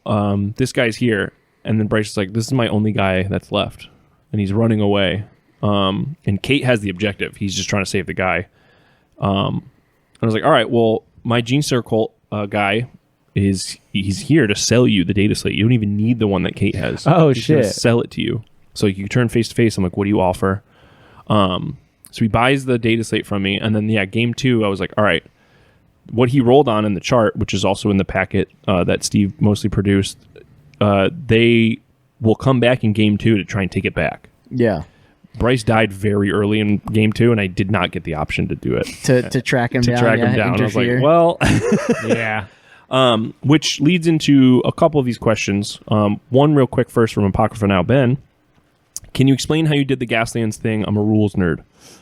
Ben, we already knew that, but we were calling it Fastlands. I Yeah. think you gave it that title, Terry. It's a I would say great in moniker. I think the main thing that was even taken from Gaslands was just the use of movement templates. Yes. Everything else, you just Everything made else was OPR. quality. Yeah, it was just OPRs. Use quality. So, we were using OPR, but the main thing was to just use the templates because we said if you crash in anything, you're dead. Yeah. We have too many players. If you touch anything, you're dead. So it's like really eyeing up what you can do. And there was just three pre-made vehicle stat lines you could choose from. There's like a small, a medium, and a large. For speeders. A couple one people went had fast. One could take, it could hit terrain, but it would take damage. Yeah. And then one was just in the middle. one had an whatever. extra move. Right, could use an right. extra template. And and so, but there was everything from speeders to people riding on some sort of war beast a to full Eldar. people riding or to full Imperial Knights. Just sprinting across. It was a crazy variety of things participating It was in the sick. race. It was cool. BDCF, I remember, was I went through all that trouble to make a really cool model, but it was too tall, so everyone just shot at it. Yeah. I mean, that's the thing, too, which leads into most of these other questions. Should we talk about Fastlands at all anymore, or is that pretty Well, much so that's the thing. Everyone, which, by the way, all of these rules are free on the Patreon. Just go to, It's on the free Patreon, link. but it's free. Yes. You can go there. Go do it. And once again, please run it, share it with us. Change it, whatever. Change it, whatever. We didn't use any of the dice. We just wanted it to be fast and deadly, and you had to eye up without pre-measuring. That was the most we took away from it. Yeah. And we did that mostly because of just the amount of people. Yes. Yeah. Yeah, we had ideas to make it a little more Gaslands-like, but one, organizing everyone's sheets, their faction sheets, their army lists in OPR alone, a game that is free, that all the utilities are already on a website. We love our friends, but I would say 40% of them were ready. Yes.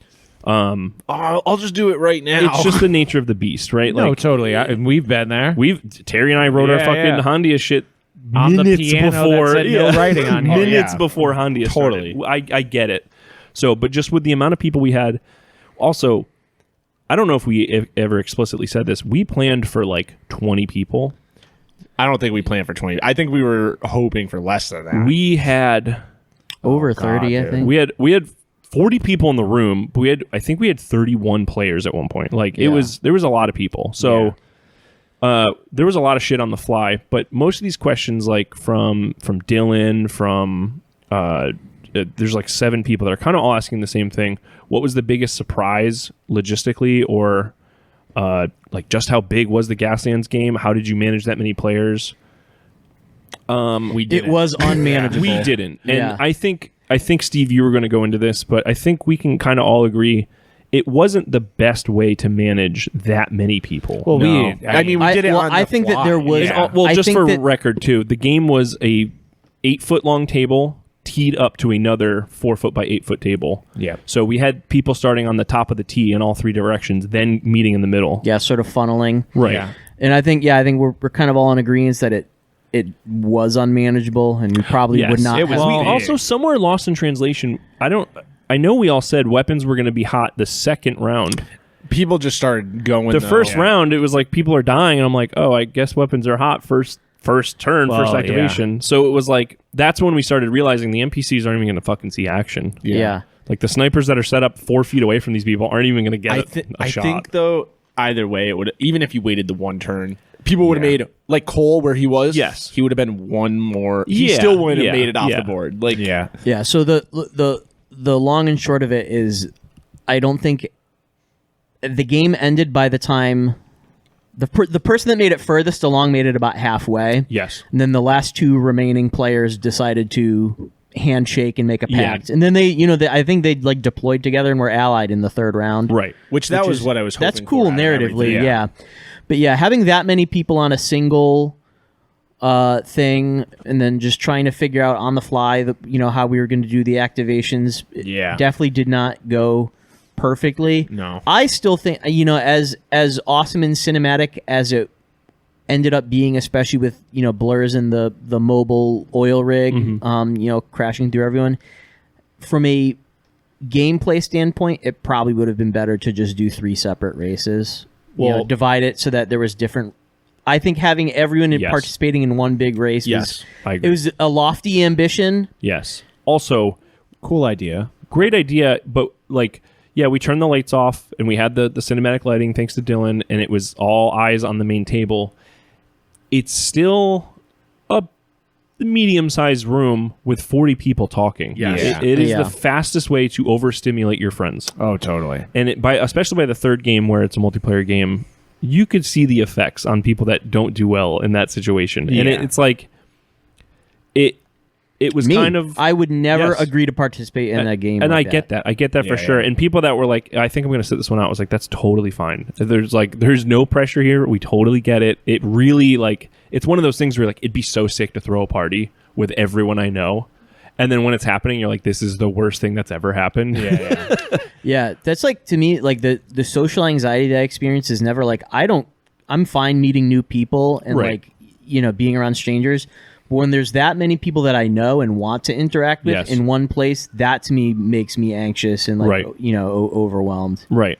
I would say, like, the second that it ended, I was like, man, we really should have just taken the 2 8-foot boards and we should have put the ship in the middle and put the 2 boards on the other ends and had 2 games going rather Yeah. than one big one. Yeah. Like that, the second the game was over, I was like, wow, that would have been way more manageable. Yeah. But Yeah. and that's those things that, like, you don't you can't even think about it Totally. until you're in it. Yeah. Yeah. Because, like, and I think we all get this way a little bit where your eye is on the prize. Like, you're looking at, like, Yes. all right, how do we make this thing fucking work, like, Yeah. with everyone? You're not thinking, like, oh, well, we could just do 2 games. Right, And, like, right. split it. And this is make how you it get easier. better, though. It's Yeah. like you Yes. got to do the event to No, be and- like, how do we get better for next time? And by no means, I don't think any of us feel like we failed. No, They're I like, think it was really. I I thought it was. I thought it was sick. I thought it was awesome. I'm very proud of everyone involved. Yes. I think it was a great learning lesson, though, for sure. Oh, Yeah. yeah. Yeah. Which, to that point, Terry, going into the third game, you had the sickest idea. I wish for we did it to game 2. the initiative system. Dude, this real like teacher brain just like kicked into overdrive. Yeah. So Terry came up with a way. Okay, the board was already in quarters. It was already just Yeah, from game 1, we kind of set it up already. Yeah. Well, the board was physically 4 separate pieces. Yes, yeah. So it was easier to be like, okay, we're going to assign 5 people, 4 to 5 people on each quarter. And each one of those people is going to get a initiative number. And then one person is going to say, everybody initiative 1, please go. That way you have 4 or 5 people going. Yeah. No one else is going. Yeah. And it was like, And if Step it is, away it from is- the board if if it you is are not not your one. initiative, Yes. step away from the Which table. people still, people still did a little bit, but it was more it was more manageable, especially because, like, I mean, like, the Bird and the Beast is, yeah, everyone's taking pictures, everyone wants to see their cool cinematic moment, Yeah. but it was literally like, we set it up front, move your guy, take your cool picture, back up. Yeah.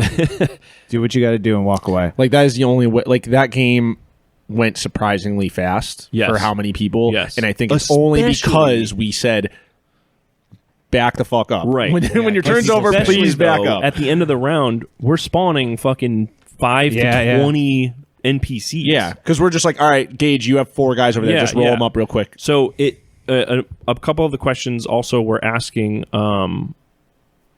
was there any surprise that you GMs needed to worry about? I don't think any of I us think we've kind of hit on expected- those. Yeah. Yeah, I don't think any of us expected that we were going to be GMing the whole time. But I think I thought it in a way where it'd be like, oh, a rules question, sure, and then I'll move Yeah. an NPC. But no, it was like we were in the shit the whole Yeah. time, which You had to. you had to. And it And was that's fun. like how I thought of the entire was great. event. Yeah, It was like, yeah. you had to GM it to move, Right. move along the narrative, make the players like move along. And I've said it kind of since the beginning, was like, this event, like the whole scenario would work so well with like 8 players. Yeah. Or 4 yeah, players. yes. Like, it would make such a, like, we skipped out so much of the narrative bullshit that we wrote Oh, up. yeah. That it's like, that stuff's all cool, but like, you can't do that with more No, than like 4 players. I mean, imagine GMing a D&D game for like 15 30 people. Yeah. I mean, I used to GM for 8 people every Sunday, and it that fucking sounds sucked. too fucking much. Yeah. Yep. Yeah, 3 years of doing that myself. And at cons, I've played in 20-person D&D games. Oh my god. It's a different game. Oh, totally. Well, it's got to be more like how we did it, where it's like, okay, you four are all activating at one time. Well, the way they did it was kind of like what we were going to say. Someone's on a lifeguard chair, you got a minute, go. Like, that's how it was going to be. Yeah. The D&D games that I played in like that, it's literally like, describe your one action and you're done.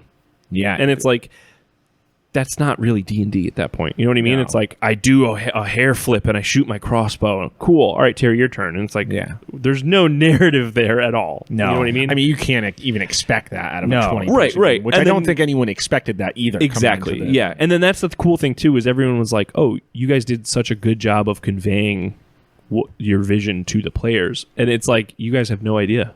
Yeah. We have pages of shit we Yeah. were trying to, but it was like you couldn't with that many people. At the end, I did love GMing things there. I was like looking through the rules, and some of it was like after the terminals were already like people were still trying to hack the terminals, and so I was just giving them stuff. Oh, Yeah. cool. Yeah. I wasn't sure if that ever got used. Well, Kate hacked one, and then I was like, roll a dice, because I like needed to think of something, and she rolled like a 4, and I was like, a hatch opens up right next to the terminal, and inside you find a plasma rifle, and it was just like, she was like, oh, hell yeah.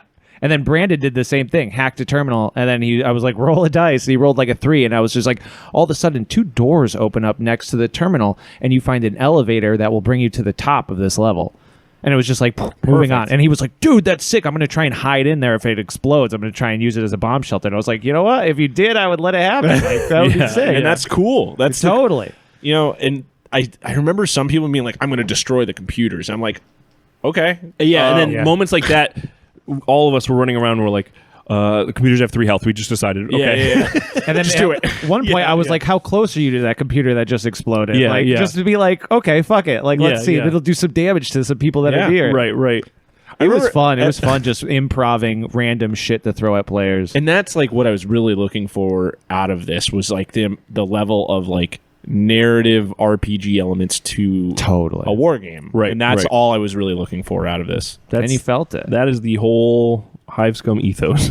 Yeah, and it felt like I honestly feel like it felt like the first successful thing that, like, you know, like I'm like, those same ideas we can incorporate into AOS. Like the game that Yes. you're playing with Phil today, it's like Yes. you can have something random in there, and then it can just be like, okay, roll a d6. Like here's a table of like random shit that Right, could potentially happen when this thing's interacted with, or a GM. Or you're like, Terry, what happens? And then I go like, this giant spire starts to rise from the ground. If you don't get away within 6 inches, everybody takes D3 mortal wounds. And Yeah. it's just like, And that's cool. yeah. right. I mean, that's like kind of what me and Adam were doing with the end transmission stuff for Flames with like OPR and everything, where it's like you can play a war game, but there can be all these random fun RPG elements added Totally. in. And like you can tell a story and play a war game. It's funny because we're getting credited to bringing this back. Like, this used to be Warhammer, and like this is what it was originally, and everyone's like, you guys are bringing it back to how it was. It's awesome. And I don't think any of us have ever consciously gone back and looked at those events. No. I don't look at a single. That's what old I'm event. saying. So it I look at my old White Dwarf. That's about it. It's kind of like it's like returning to the old ways naturally. Like that's what it should be. It should be more of that kind of style gaming where it's you're just here to tell a story. Yeah, you can have all the rules and competitiveness that you need to, but it's Don't forget that you're playing in a fantasy world that has a history and yes, characters, exactly. and is there for the purpose of storytelling. And I think that like a lot of that is like you're dealing with 4 like, you know, contrarians, like rule breakers. You know, none of us have Yeah. like grown up being like, we're going to grow up and, you know, only play golf and have a great 401k, even though there's nothing wrong with golf. You know what I mean? I would love to the learn to game. play Golf golf. is a cool game. Oh, it's so stupid and fun. But like we were never like we see that people do this, we're going to do that. We've always Exactly. been the people that are like, no, that sounds stupid. We're going to do our own thing and it's sick. All of us, Always, like we've yeah. all 4 of us. That's just like the brain that we have is like, how can we make this weirder? And I do love rules. I do Yeah. love to have a rule set in front of me. I just like to make it. If I don't like something in it, I just Yeah, take do initiative. my own thing. Yeah, We got 3 important questions. yeah, blast them, baby. All right, so This is a lot of fun actually reviewing a lot of the Bop stuff. Well, it's like, we had that last episode to kind of talk about it with guests, but it's Yeah. not It was really in the moment. it's not our own insight on like looking back Yeah. at it. yeah. Chopping Block Creations asks about the 6-foot board. It was actually 8 foot. Any design or material choices y'all would change in the second build? No. No. Actually, I would make the big openness in the middle. I would have liked to do more physical building up for platforms, but Yeah. given the time restraint, I think the random, like the long walkways that I made filled Yep. it out fine. So I guess no. I say we need to post pictures of those. And I know you guys had him on the last episode, but I think it goes without saying a big shout out and thank you goes to Dylan. Dude, totally. Dylan is he's a professional gaffer, and he really, with the lights and the fog Oh, yeah. machine, he made it a cinematic experience. He was that- in day one. Yeah, he was in day one, getting ready, and Right. brainstorming for the event, and it would not have been, what it was without his hard work. I couldn't have envisioned what it became. When he was coming in, I was like, I don't know, dude. This is like, seems like a lot. Like, me and Gage were going to get a red light bulb. We were joking about that. We were just going to Literally. hang a red light bulb, Yeah. dude. Which, I mean, don't get me wrong. That, like, It a still red does light more. bulb Yeah. Yes. goes a long way. A Totally. red light bulb in a dark room will sell Yeah. your game so much more. But, like, what Dylan did is, like, it's like its own, It's legendary. its own world. Like, right, it's right. And he has said it multiple times. If anyone has any questions, Void Yeah. Halation on Instagram, hit him up. He will gladly talk shop with you. I was the first hater. I will openly admit it. I was like not down with anything he was doing, and I am the first person. I messaged him the day Yeah. after and a week after to be like, dude, you made the event. Like Yeah. that really brought it to the next level, and I really appreciated that effort because he had that vision that is so different from what I was used to, Yeah. and it really opened it up. And what he did was a little above the top for what an average person would do, but as he explained, it does not take much. No. Everyone has that skill level and can achieve it. we talked a lot building up to the event, like putting up the drops, Right. to block the room, like blocking the windows. Why is that still set up? We put it up yesterday so me and Tyler could take a photo with the board. Oh, nice. It's a good idea. Yeah, which we could bring the board back in here later and take the photos of it Yeah. and then post it online. For We people. could. But I'm not going to do that. If It's a lot of effort for today. You know? if I could change anything about the board really quick, it would just be to add Yeah, dust. Dylan, if you're Add listening, dust to I, it. Yeah. I need the pictures that we took of my warband, so I can make my post for the year. Can I just think dust on that board? And, dude, especially like, I'm still literally getting that fucking dust all over me. The orange dust. I know, it's everywhere. But on the boards that I put it on, I was Yes. just like, yeah, leave it dusty, it'll be fine. And then somebody matte clear That was coated me. it. Yeah. I was like, oh, these look way better. I didn't expect them to Yeah. look way better. And you don't get dust You all don't- over you. Yeah. Everyone was covered in Cheeto dust by the end of the day. But that board would look really cool. What was with it? It dust was just and like then sprayed. ground up pastels, right? Yeah, ground up chalk pastels run through a coffee grinder. Yeah, orange pastels run through a coffee grinder. I think it was orange mixed with, because the orange was too Yeah. bright, right? You mixed it with like a brown or Dude, something. I mixed it with a little bit of blue, which added just like, complementary colors. That's it, dude. I added just, Color wheel, baby. it browned it out just a little bit and it was perfect. Brown out. The next question that the Ben Man and Hollow Bodies both asked pretty much are with how the rules worked and some things about the event, what was overlooked and what did you wish you had prepared for? Pairings. I wish I did pairings the day before, but no one was prepared to sit down and focus on that. Yeah. No, We were yeah. too busy. We were having fun too. Yeah. Yeah, 1,000 people coming in the day before also never helps. Yeah. Playing a 9,000 point game. Well, I mean, that's the thing too. Ian even said it. I think he said Which it to me Ian? the day of Echoes of Battle. Was saying, yeah, that 9,000 point game was awesome. He goes, it just took so long because all of our friends are here. Yes. And Yeah. everyone's coming over like, oh, this is crazy. Oh, you're Tell playing me about 9,000 it. points? Yeah, let's talk about it. Oh, I haven't seen you in 6 months. Let me tell you about my life. And it's just like it's not an issue. No. It's just It just makes everything it take stalls longer. the game. Yeah, yeah. And now, I didn't talk about this earlier, but now that it's said, I want to say it out loud.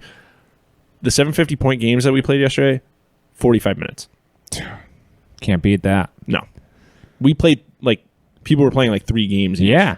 You see, that's cool. Yes. That's cool. Because then it's like, yeah, if you lose, it's like, well, let's play the fuck again. I Yeah. think I can beat you this time. 2 out of 3. Yeah. I think I got you this next one. as far as the event goes, I don't know if I would change too much. Yeah, I mean, there was like rules things where it's like, well, this is a lot for 35 people or whoever's racing, and I would have brought stuff to sell on the last day. Yeah. That's like honestly the only thing, because everything about the event I like really logistically like kind of loved. Yeah, I mean, we are all very good at like last minute prepping. Also, shout out to Phil grabbing every grocery item that was needed the very seriously. last second. Well, you kept saying potluck, and I'm like, well, these people are traveling to get here. When are they going to cook something in There their weren't fucking... that many people. Like, how many people traveled from really far? 10, 15 of the 30 to 40? That's still 50%. Yeah. So it's Yeah. like, someone should probably get some, Yeah. something to put on the grill. And shout out to Chris Acrylic, I was just going to say. Grill master. I gave him a hug the next day. I was like, you are a hero, because we would have been so lost without Yes. you. Yeah, Watching Dude, you the and Paul funniest- fuck around with the charcoal, Chris- I was like, what the fuck is happening out here? I didn't know what I was doing. Chris is such a fucking funny guy, and he like stepped up to the grill, and he was like talking about how like his first job he like worked at Dairy Queen or something, and then Ian IPT, who is like worked as like a chef, like came over and was like telling him about something to grill, and Chris just goes like, look, man, like, you want to talk to my manager? Like, But Chris did a great job. He salted and peppered all the hamburgers, which Absolutely. I would have totally forgotten to do. And he come did. on. I listen, man, I'm not a Little big garlic like, powder on it. Of It's course, if I'm fucking- making burgers for myself, but I was in like, oh, I think I gotta get burgers. I would have gotten 11 done by the time he had everybody fed. Yeah. It would have been a nightmare. So thank goodness for the boy from. also from shout out to TX. Oliver and his wife. I believe Oh, his Nico dude. that came through with some lumpia at the end. It was so good. Like little egg rolls Yeah, for the those little that don't know. Philippine egg rolls. Yeah. So good. He came and said, I just want to give the players a taste of what's to come at Under the Dice Fest. Okay. Oh, I like a little teaser. That's cool. He's all in, Oh, he's the best. Man He's in the so kitchen. Good. He's so good. Would you change anything? I would it's more of a I don't even know how to say this without sounding fucking rude, but like I would have loved more of a way in a magical world where everyone has endless time, where everyone's lore and sheets could have been like more embellished. Like maybe if we were using a different system, like Forbidden Psalm or something, where you could have more like this unit has these cool things and this guy has this cool thing. I mean, with the day being a 1-day event and having it be that many people, it wouldn't work like that. You would need such level of buy-in to all of these people that would be just psychopathic. For what? For to have like a more of a role-playing experience. I would have liked to see it get into that. That'd be like dream. Totally. level. Well, but like you said, you need. Yeah, I had a crazy thought when we were building up to it because OPR released Quest, which is... Yeah, I saw that. Yeah. And I was like, that could be pretty cool. yeah. But it's just like so last minute that it's like, I can't get these people to build their shit to that. And even to that point, it's like Hondius was still pretty in depth for what was offered, and it still like even with it being like more focused, I guess it would be the word. You're in a day event. You're not telling everyone about these things. You're not going over these things. So it'll be interesting to see the Vestarian event. They're going the opposite, where it's just super loosey goosey. I looked at their system and I was like, man, yeah, this looks crazy. It's a different experience, and to that point, I'm excited for it because it's so different from what we're doing. So I really am looking forward to that. Can you read those rules anywhere? Are they up on the blog or anything? No, it's invite only. Oh, Invite only. Sorry, I didn't get an invite, so it's fine. Yes, well, you did, but No. That's okay. So yeah, that's really all I would change. You got anything, Phil? No. Okay. Yeah, baby. I got 2 more questions. I'm sorry. All right. I'm sorry. You're getting a little bit ahead of yourself. I know. Spark Trooper said, "What did you dislike about the NPC armies?" Our armies? Yeah. I didn't like that. I didn't have enough brain power or time to make my own, so I literally kit bash an orc and he was my NPC. Yeah. What didn't I like about my NPC? I mean, I feel like during interaction, I just kind of set up a sniper and shot. Yeah, And yeah. that was fine because honestly, that was all the buy-in I wanted to. But I was like, well, it's hard when there's so many games happening and you're bouncing between games to like be like, this is what my guys do. Right. It just didn't really work. Kind of previous to my previous point, I would have liked to really punish people with my lore. Yeah. Like sit down at a Hey, table. you and know explain- about this syndicate on the planet Yeah, that they yeah. offer these things, Yeah. so be on the watch for them. right? Yeah. Or have like more of like a you can interact with me and I'll sell you stuff or type. You know what I mean? But I think that's like It's a dream level fucking. it's like That's it's- again, it's if it was small if it was scale. an 8-person event, Yeah. it would be Yes. totally. Yes. And different it's like story. if people had the packet Right. that we put out online rather than the one that we had to print and Yes. had to have Yeah. done for the event. Right, Like right. we could have done that. Yeah, the players the day of got like a neutered version of what is available on the Patreon. Yeah. So if you played, there's an updated version Right, of it. right. So I was pretty happy with my NPC faction. I mean, You know, your I took, lore is sick. I took a lot of time with my lore. I painted up so much stuff. I was able to interact, in a way that was perfectly in line with the lore that I wrote. Really, the only thing I would have changed is, like you said, if it was a smaller, like 8-person event, I would have been able to engage more. Yeah, more of put like a player style. Because also, I mean, big fucking surprise, I didn't bother to make any like stat sheets or even really learn how to play Firefight. I was just like, yeah, they're all quality 4 and they have like 3 shots, so I'm just gonna stand on the side of the table and roll 3 dice. Right. I mean, Do that's I the kill beauty. you? No. Yeah. That is the beauty of that system. Yeah. Yeah. Your ship, though, I really wish got to see some light. Yeah. Yeah, because the thing is, the second game, I'm like, should I do a strafing run? I'm like, well, no, they're like 10% of the way across the board, and half the people are blown up already. I don't need to like come do a strafing run. Yeah. And then in the third game, I was just gonna land it down somewhere and have a bunch of guys jump out, but it also just felt too chaotic with so many people playing and so much stuff happening. But again, smaller table size, that's the stuff that like you can do. Yeah. Yeah. Yeah, the dream is being able to run it again. Yeah. With a smaller a smaller Well, I mean, group just to explore it all. we've got the setting, on lock, and it's not a scenario that couldn't just happen constantly on Totally. the Of course. planet. You Or know we what I could tell a mean? new story on the planet. Or- with Exactly, everybody yeah. using the With same our things. group, Yeah. do it we'll play OPR for the first game. The second game we'll actually play real Gaslands. Third game we'll play Inquisitor. Oh, You know what I mean? Like, oh, do it'd be it. cool. 50 mil. Yeah. No, Or maybe come 28 on. scale. 28. I'm only doing 28. I will only ever play a 28 millimeter. Yeah, I scale don't think game. you could ever catch me on the 54 or whatever. Yeah, it is. just stop 54, yourself right? while you're ahead, Terry. We know you would do it. Yeah. Well, now that you mention it. All right. Last question before we go play some games and paint some boys. Yes, baby, I'm stoked. Blood Transfusion asks, why weren't social distancing practices in place to prevent the spread of the COVID-19 virus? It's a great question. That is a great question. You can hear my thoughts about it.